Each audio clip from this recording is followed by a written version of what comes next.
Hey, it's Matt Moscona. You found it. It's AFR LSU, your home for daily content on your favorite team, Fighting Tigers of LSU. And we're proud to be presented by BetUS, where this football season, get a 150% bonus on your first deposit and a 125% bonus on your next two deposits up to $2,000. Be sure to use the promo code YouTube150. Now, enjoy the video.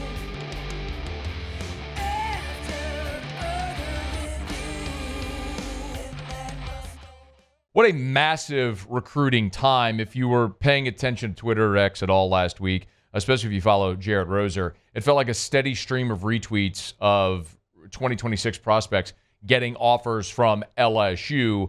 Massive junior day coming up for the Tigers. Quarterback news galore. Good time to bring Jerit on to pinch hit for Shea. Jerit with On3. Jerit, we appreciate it, man. How are you? I'm good, Matt. Always a pleasure, so appreciate you guys having me. How are you? I'm great, dude. Thank you so much for the time. Okay, so you're going like rapid fire with the thumb, retweeting all these dudes last week that are getting their offers. Which offers to you stand out maybe as the most significant? Yeah, it's been crazy. It's been 2 or 3 dozen probably just in the last week, out-of-state guys.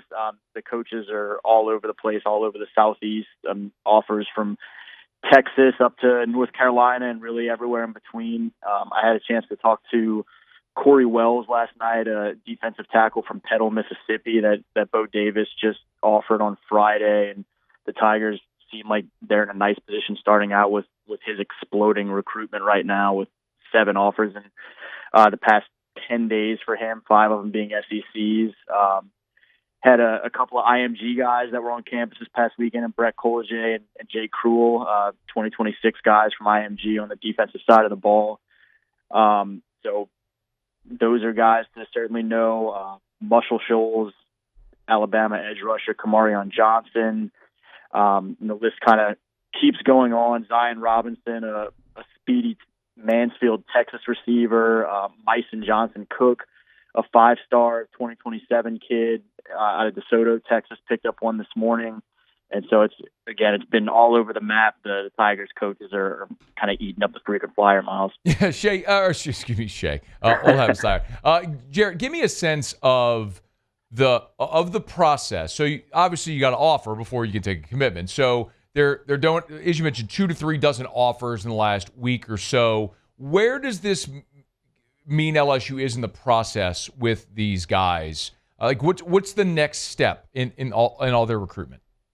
Sure, and I think it's important for people to know that it kind of varies some between in-state guys and out-of-state guys as well, which is part of why you're seeing the active offers going out right now to all these out-of-state guys for the LSU coaches, while there are only, I think, 11 2026 Louisiana guys that currently hold LSU offers, and only 4 2027 guys in the state that hold those offers.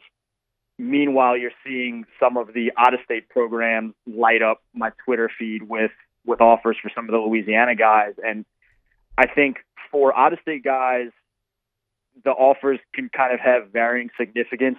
In some cases, it's really, hey, we're very interested in you at this point, but get to camp and show it in person in a couple months when things open up for that in June. In some cases, it maybe holds a little bit more stock, but part of the reason why you don't see as many in-state offers going out just yet is because a lot of times the programs try to be a little bit more patient and selective with those in-state offers because they know kind of the relationship dynamics that are there. And if you offer an in-state guy, they might be that much more likely to want to commit that much more quickly. And if you don't have that spot for the guy down the stretch, then it kind of burns some local bridges. And so there's a lot of dynamics going on with what any of these offers means going out to these guys. We'll get right back to the video. My pleasure to remind you again about our partner this football season at BetUS, where right now you can get a 150% bonus on your first deposit, 125% on your next two deposits, up to $2,000 when you use the promo code YouTube150. College football season's over. Super Bowl right around the bend. You want to get in on the action? You could do it. It's simple. You just go to BetUS. You'll see the football tab right there. You want to bet on the Super Bowl? It's easy.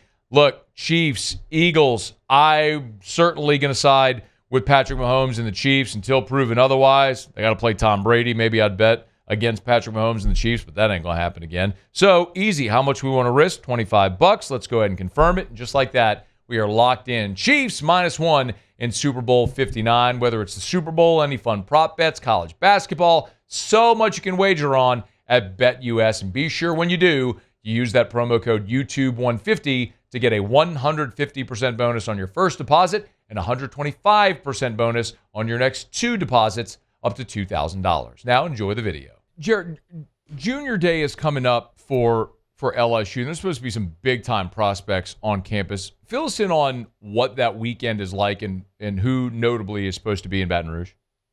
Yeah, most of those in-state offer guys sound like they're going to be in attendance. I know, for us over at On3, Steve Wolfong put together a list of some of the top names to know that we know currently are heading to Baton Rouge, and it's some familiar ones in Blaine Bradford from Catholic High, Jabari Mack from Destrehan, Dylan Berryman from Ouachita, Darius McKinley, Dominic's younger brother out of Acadiana, Lamar Brown from U-High, Ahmad Hudson from Ruston, Peyton Houston from Evangel, and that list kind of goes on. And there will be certainly a good number of out-of-state guys coming in as well, but this is a huge event to kind of kickstart the new year as more of the attention starts to focus on this 26 cycle now, as well as some of the truly elite 27 guys. This is an opportunity outside of the game day festivities to get a huge number of top prospects together and kind of roll out the full red carpet to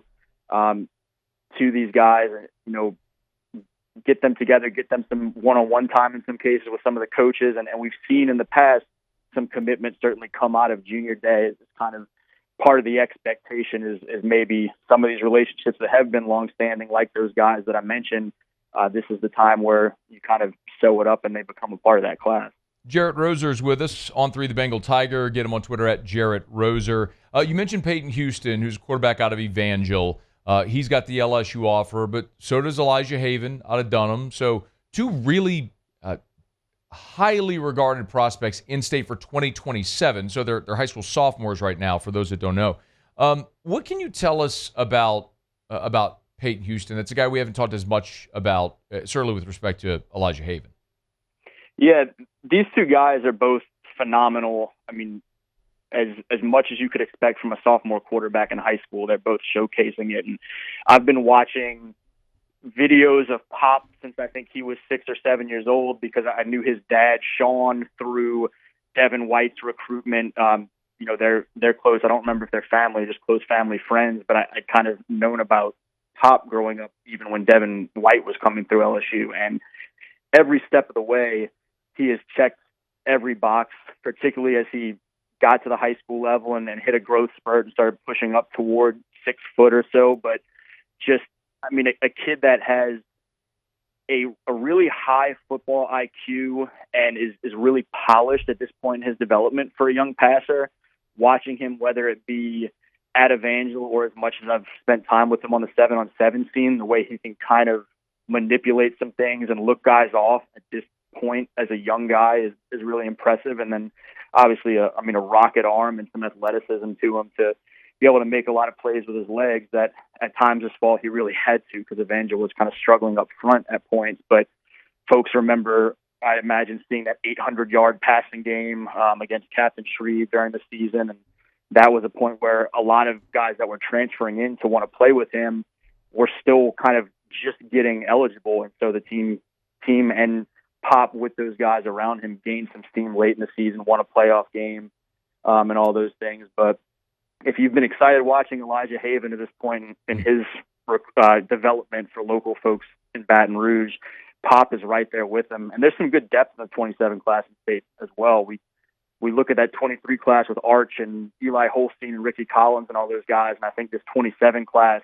is kind of in that sort of framework with some fantastic top-end guys as well as a lot of depth. Who else, by the way? I mean, after Haven and I'm sorry, are you calling him Pop? Like P.O.P., is that his nickname? Oh, yeah, sorry. Peyton Houston, I don't know. He's been Pop his whole life as far as I know. Okay. Yeah. No, good to know. I mean, look, I mean, high school sophomore, man. We're learning, right? We're going to learn these guys. We'll be talking about them a lot over the next couple of years. So after Haven and after Pop, who are the other quarterbacks to know in the state for 27? I think certainly for LSU fans, the next guy to keep an eye on in-state has been Malachi Ziegler, another guy he's got stature, I think about 6'3", 200 right now, and a big arm and some athleticism to him. Was with a Benton program this fall that he had to run around a little bit more than at times than maybe they would have loved for him to do. But another kid that's picking up a lot of Power 4 offers and has been firmly on Joe Sloan and company's radar. It was when those first offers went out to the crew that included Pop and Elijah Haven and Colton Nussmeier. Malachi, I think, was kind of right there on that cusp that if some things fall the right way for him, I won't be surprised if he ends up with an LSU offer at some point. I really like Carson Sellers, the sophomore quarterback at Alexandria, and some of the things I saw from him in his first year as starter. Kingston Johnson is another kid at Live Oak here locally that if folks are up there in Livingston Parish and want to go check out a talented young passer on a Friday night this fall, he's someone that I think has an opportunity to be a D1 guy, certainly. And more guys are kind of continuing to come into their own, maybe waiting behind a senior this year, but looking to step into a bigger role as juniors. But I think those 5 have been kind of the leaders early on. And I just found out that Malachi Ziegler follows me on Twitter, so I just gave him a follow back. There we go. I didn't even know he was. Now I do. Awesome. Benton class of 2027. Hey, before you go, Jerit, there was the news over the weekend about the NIL deal that Elijah Haven did with Matt Bowers, Auto Group down in New Orleans. If you have a reaction to that in particular, I'd love to hear it. But I'm more interested what you might be hearing ear to ground in recruiting circles about the change with NIL as it relates to revenue share coming into play and how that might be changing, if at all, any of these recruiting conversations. Yeah, I think so much is just so chaotic and almost Wild West right now that, like we've seen with other instances with the NCAA in recent years, big changes happen before people have the details really figured out. And so there's a lot of suddenly, okay, this Pandora's box or that Pandora's box is open, and now let's figure out what the kind of adjustment or guardrails are to that. And so that's kind of where a lot seems to be with NIL and a look to the rev sharing era seemingly ahead that it will kind of bring some form of clarity, a step in the right direction in that regard. So what has been so tough to kind of keep a handle on thus far. I think for Elijah's new deal with Matt Bowers Auto Group, my biggest reaction is just awesome for Elijah, a good kid who looks like he's got a nice opportunity that's going to involve some money coming to the family for his fantastic talent and personality and character and all those things. But I'm not blinking a whole lot of an eye at some of these beyond that. Just, good opportunities for the kids. I know each one, there's kind of a thought for some fans of, okay, what program might be more tied to this organization? Like I saw reports of Matt Bowers being an Ole Miss alum, right, and what that could mean. Is this going to be a Bryce Underwood concern? And you're going to have to battle the finances of another program. And realistically, regardless of who the company is or what the program is for a top quarterback in college recruiting right now, you're going to have to play that game to a notable degree. So that's going to be part of the norm right now, even if it kind of shapes a little bit differently moving forward as things continue to develop. He's Jerit Roser, On3, the Bengal Tiger. Get him on Twitter at Jerit Roser. Busy recruiting week ahead and in the rear view for the LSU Tigers. Jerit, we appreciate it, man. We'll talk soon. Yep, sounds good anytime, Matt. Thank you.